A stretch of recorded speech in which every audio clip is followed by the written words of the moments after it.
l'exercice 1 est la zone de sélection rectangulaire. Alors, à l'exercice 1, ce qu'on fait, c'est des lignes séparées, en fait.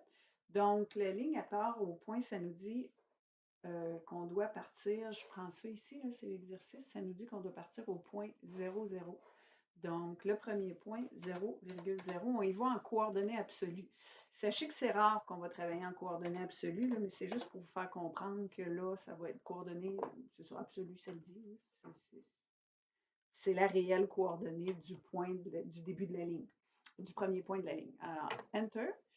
Et là, on ne voit pas où ça donne, mais le deuxième point, il est à 0 en X, 155 en Y, 0,155. Là, je vais faire Enter, puis je vais faire, là, je ne sais pas où, hein, je suis peut-être, comme je disais, sur la Lune et j'ai dessiné à Québec, fait que je ne la vois pas. Fait qu'il faut faire un zoom étendu, puis tout à coup, voilà, elle apparaît. Je la sélectionne. On voit bien qu'elle part au point 00, là, bouton droit de la souris, juste pour s'en satisfaire. Bien, effectivement, en Y, elle a 155, puis à part à XY à 0. Exactement comme on le fait. Maintenant, je continue à ce moment-là ma ligne. C'est là que l'accrochage aux objets va être utile. Moi, j'aime bien extrémité, centre, intersection, extension par rapport, proche, pas mauvais, mais je vais l'enlever pour tout de suite. Donc, vous pouvez soit spécifier le premier point ou s'accrocher directement ici.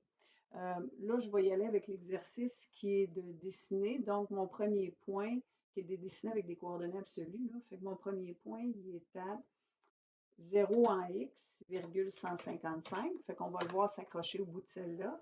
Et on a 129 en X. Donc, le deuxième point est à 129 en X et à 155 en Y. Fait que vous voyez, on rentre toujours le X, le Y en premier.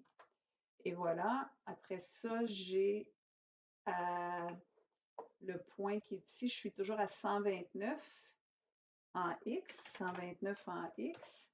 Et pour le Y, c'est à 155 moins 108, ça donne 47. Donc, je suis pour le Y, je suis en X, je suis toujours à 129. Et en Y, je suis à 47. Virgule. Faut oublier la virgule entre les deux. Voilà. Là, vous avez vu que ça prend beaucoup de calcul. Hein? C'est fastidieux la façon dont ça se passe. Je vais vous montrer une façon pas mal plus simple tantôt. Donc, on continue. Je m'en vais à la coordonnée 55. Hein, voyez-vous, si je suis ici, là, je suis rendue ici. Ça, c'est la coordonnée 55 en X et 0 en Y. Donc, j'écris tout simplement le point suivant, 55,0. Ah, j'ai oublié de... Voyez-vous, c'était pas 55, c'était ici 55, c'était pas 0, c'était 47. 55 et 47. Fait que dans ce temps-là, EF, c'est parfait.